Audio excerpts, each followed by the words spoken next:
So first of all, many thanks to Barbara and Nicola for the invitation to participate in this workshop. As you can guess from the title, I intend to give an overview on the benefits for seismic tomography of reviving good old Backus-Gilbert inverse theory. So let's start by looking at, for example, 3D shear wave velocity variations in the mid-Laowa mantle as revealed by a range of global-scale tomographic models.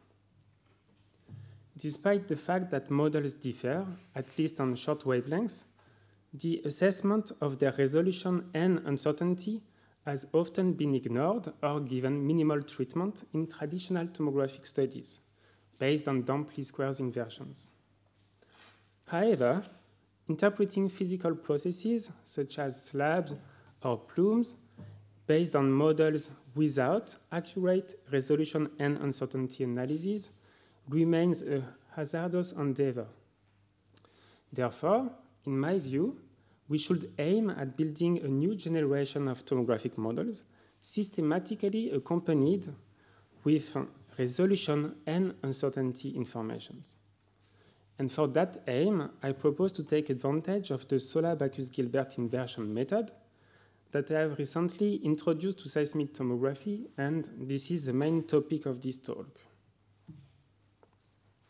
So first, the Sola-Backus-Gilbert approach is limited to solving linear or linearized tomographic problems of this general form, as you can see, where in the notations, D stands for the data, for example, S-wave time residuals, K stands for the data sensitivity kernels, M denotes the continuous true Earth model, for example, 3D VS anomalies, and N represents the noise component. Nevertheless, there are plenty of linear or linearized problems that one can face in seismic tomography. Backus-Gilbert inverse theory was developed in the late 60s for linear geophysical data. And as we shall see, the Sola-Backus-Gilbert method was developed later and simply is a slight variant of Backus-Gilbert theory. In one word, Backus-Gilbert theory aims at determining optimally localized averages over the continuous true Earth model, as sketched on the right. More precisely, Backus-Gilbert theory is well suited to answer questions of the form: what is the average value and the attached uncertainty of velocity anomalies within some localized volume in the Earth's interior? And clearly, this makes more sense than attempting to estimate the true model value at a specific location, as is sketched on the left. Moreover, unlike traditional damped least squares inversions, Backus-Gilbert theory carefully avoids using any a priori information on the model parameters that could bias the inferences to be drawn from the data. In the following, I'd like to recap a few key points about Backus-Gilbert inverse theory in the context of seismic tomography. First, consider some point of interest, the white cross on the left. The index K in the notations refers to such a point of interest. In Backus-Gilbert theory, we explicitly seek a model estimate, M hat K in the notations, which represents a local weighted average over the continuous true Earth model, M. This averaging process takes place with an averaging kernel, AK in the notation, that we wish to be optimally localized around the point of interest, as is illustrated on the left. So it's this. As we face a linear problem, we can seek the estimate M hat K as a linear combination of the data, where the coefficients xk, emphasized in red, represent some generalized inverse operator.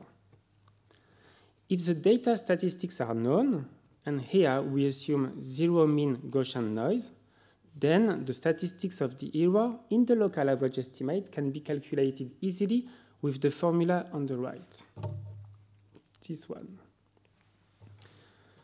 In other words, sigma m hat k represents the uncertainty attached to the local average estimate, and this uncertainty merely describes the propagation of data noise into model space. In the following, keep in mind that from the generalized inverse coefficients, in red on that slide, one can directly infer the local average estimate and its attached uncertainty and the corresponding averaging kernel.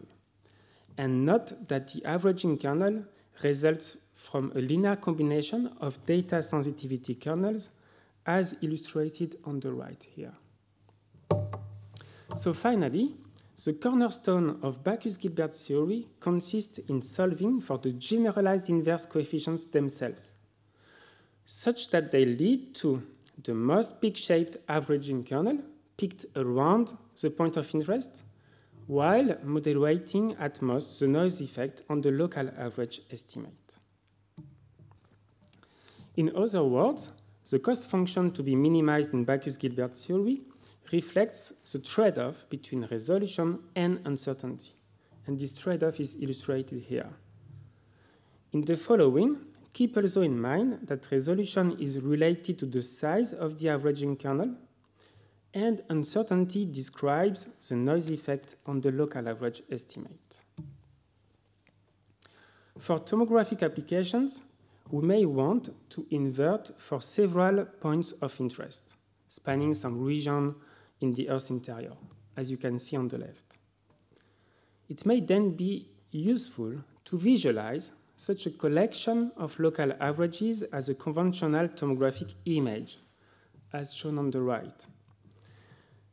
Resolution and uncertainty informations should then be carefully analyzed when interrogating such an image. But this may not be an easy task to figure out if a given feature in the image is robust, in particular when local resolution spatially varies a lot. Unfortunately, when the number of seismic data exploded in tomographic studies, many seismologists subsequently found Backus-Gilbert theory too computationally intensive as well as impractical. Therefore, Backus-Gilbert theory has been woefully underused in tomographic applications over the past 50 years. However, a variant of Backus-Gilbert theory has lived on in astronomy, the Sola method, first proposed by Pispers and Thomson in the early 90s for solving 1D helioseismic inversions. And Sola stands for subtractive optimally localized averages. The key idea of the Sola method is to specify an a priori target form, Tk in the notations, for each averaging kernel, Ak. That yellow disk that you can see represents such a target form, which we refer to as a target averaging kernel, or target kernel for short. In other words, some a priori information is specified on local model resolution, which is fundamentally different from specifying a priori information on the model itself. Finally, the Sola variant leads to a new compromise between favoring the averaging kernel to be the closest possible to its target kernel, while, again, moderating at most the noise effect on the local average estimate. This trade-off is handled via a trade-off parameter, eta k, in the notations, as illustrated on the right. The Sola method retains all the advantages of Backus-Gilbert theory, but is more computationally efficient and versatile in the construction of the local averages, since target averaging volumes can be specified. My own contribution is to have introduced and adapted the Sola method for solving large-scale, linear or linearized, discrete and continuous tomographic problems, which I like to refer to as Sola-Backus-Gilbert tomography, or solar tomography for short. To illustrate solar tomography in a discrete framework, consider that toy problem on the left. Model parameters represent S-wave velocity perturbations within every pixel. Data represent S-wave time residuals. Ray paths are straight lines between pairs of black dots. And ray density is plotted on the left using a logarithmic color scale. So pay attention to the fact that here you have unidirectional rays. So using the Sola method, we aim at estimating a local average around each pixel. For simplicity reasons, but also because it works well in practice, the shape of target kernels is imposed to be circular and their size to be driven by ray density, since ray density is, at first order, a proxy for local resolution. And examples of solar target kernels are shown on the right. So the true model is displayed at the bottom left. This is just some Gaussian random field. The left column shows 3 solar models obtained from using different resolution uncertainty trade-off parameters. And the target kernels here are kept the same for the 3 models. For this toy problem, each solar model can be decomposed into the sum of 2 images. The first image reflects the averaging process, and the second image reflects noise contamination. This allows us to visualize that well-known trade-off between resolution and uncertainty. Note that Sola-Backus-Gilbert tomography allows a direct control on resolution and uncertainty, since we can choose the target kernels and trade-off parameters. Finally, solar tomography provides a wealth of information, as illustrated here. So the local average estimates with their corresponding uncertainties and averaging kernels. And you can see 3 examples of averaging kernels here. All these informations should then be carefully analyzed to infer some robust properties of the true model. How does solar tomography compare with traditional damped least squares tomography? In the following, DLS means damped least squares. Sticking with the toy problem, 3 DLS models are shown here. They correspond to different levels of trade-off between data misfit on the x-axis and model norm on the y-axis. Favoring models with a low degree of complexity, as measured by the L2 norm, is an example of adding ad hoc, non-physical, a priori constraints on the model itself. For comparison, the previous 3 solar models are displayed. We can also see where they lie in this diagram in terms of data misfit and model norm, so with these blue squares. So we can see that solar models can fit data as well as DLS models, and DLS models suffer from enhanced smearing effects in regions of poor data illumination. So as you can see, here you have more smearing effects where ray paths were quasi-unidirectional than in the solar model, for instance.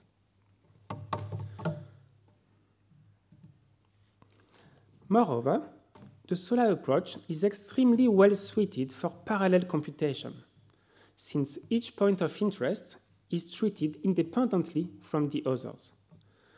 Thus, Sola may be more efficient than DLS for computing generalized inverse operators, which are required to infer resolution and uncertainty informations. Furthermore, from the formulation of the Sola minimization problem, it is also possible to constrain Sola models such that they represent unbiased local averages. However, DLS models, damped least squares models, can be locally biased towards lower or higher amplitudes. This bias is related to adding ad hoc, non-physical regularization constraints on the model, such as model norm damping, to remove the non-uniqueness of the least-squares solution. That averaging bias may preferentially occur in regions of poor data illumination. For example, on the left column are shown two input models. The first one takes place in the Earth's mantle, and the second one corresponds to the toy problem setting. On the middle column are shown two output damped squares models. Here, the noise effect is ignored for simplicity reasons, so that only the effect of limited resolution can be observed. The first output DLS model was obtained using the actual resolution operator of global model S40 RTS, which is based on surface wave, body wave, and normal mode data. Clearly, we can see that these two output DLS models are locally biased towards higher amplitudes. For the global scale example, that bias occurs right below isolated receivers. As you can see, beneath Hawaii, Tahiti. So why? Because body wave ray pairs are quasi-vertical. Amplitudes are locally enhanced up to 50% higher values, which creates these artificial hotspot-like features that you can see on the cross-section. This raises the following question: what is the actual imprint of the bias effect on model S40 RTS below isolated receivers? That is, the bias effect also depends on the actual true Earth model, which obviously we don't know. And of course, we can ask the same question for other global scale models. Similarly, for the toy problem, that bias occurs in the bottom right corner, here where ray paths are also quasi-unidirectional. For the toy problem, also, we can see that the output Sola model on the right is almost free of averaging bias effect as expected. So, as you can see here. So, since uneven data coverage prevails in tomographic studies from local to global scale, averaging bias effects in damped squares models should be systematically investigated for. Last but not least, in the continuous solar tomographic method, the model space can retain its infinite dimensional nature and a specific model parameterization never be introduced. And that nice clone on the left represents the continuous model space, and on the right you can see what would happen to that clone if he was discretized. Therefore, numerically accurate data sensitivity kernels can be effectively exploited in continuous solar tomography, while this is not often the case in discrete tomographic studies, because the number of model parameters has to be limited to keep the computational cost tractable, in particular if one aims at computing the damped squares generalized inverse, which I remind you is required to infer resolution and uncertainty informations. Note that fully exploiting data sensitivity kernels is very important, for example, for finite frequency imaging purposes, as illustrated here with a finite frequency S-wave data kernel. However, since the computational cost of continuous solar tomography grows as a function of the number of data squared, it may be better suited to handle moderate-sized datasets, typically encountered in regional scale tomography, unless one has access to HPC facilities. In the recent years, discrete and continuous solar tomography have been successfully applied to various seismic datasets from local or regional to global scale, including surface wave, body wave, and normal mode data. And here, you can see 3 examples of solar models obtained by MSc and PhD students that I have co-supervised. For example, that global scale model of VS anomalies was obtained from jointly inverting body wave time residuals and normal mode structure coefficients using the discrete Sola framework. And to give you an idea, with 300,000 data and 40,000 model parameters, it took a few days of computation on a regular PC. Finally, I'd like to focus on tomographic geodynamic model comparisons, which are a key component in studies of the present-day state and evolution of Earth's mantle. In this context, tomographic filtering of geodynamic models is a standard processing step to account for the limited resolution of tomographic models. However, an important aspect that has so far not been taken into account are the effects of seismic data uncertainties. And my colleagues and I have recently demonstrated a new method for tomographic filtering in which it is possible to account for the effects of seismic noise. And solar tomography is well suited for this method, since it requires the explicit knowledge of generalized inverse operators of tomographic models, as illustrated on this slide. So, say that we aim at comparing these this geodynamic model with this tomographic model. So, firstly, synthetic seismic data, for example, finite frequency S-wave time residuals, are calculated in the geodynamic model, to which are then added some random noise, reflecting our knowledge on the statistics of seismic data uncertainties. Secondly, by applying the generalized inverse on the synthetic data, we obtain the output geodynamic model to be compared to the tomographic model. For more details on this method, in particular, how it could be useful in view of geodynamic inversions that aim at retrodicting past mantle evolution based on tomographic images, I encourage you to visit Roman Freisler, a PhD student in Munich, in the poster session. To conclude, even if it is limited to linear or linearized problems, tomographic problems, the Sola-Backus-Gilbert method is a promising new old tool for seismologists and geodynamists.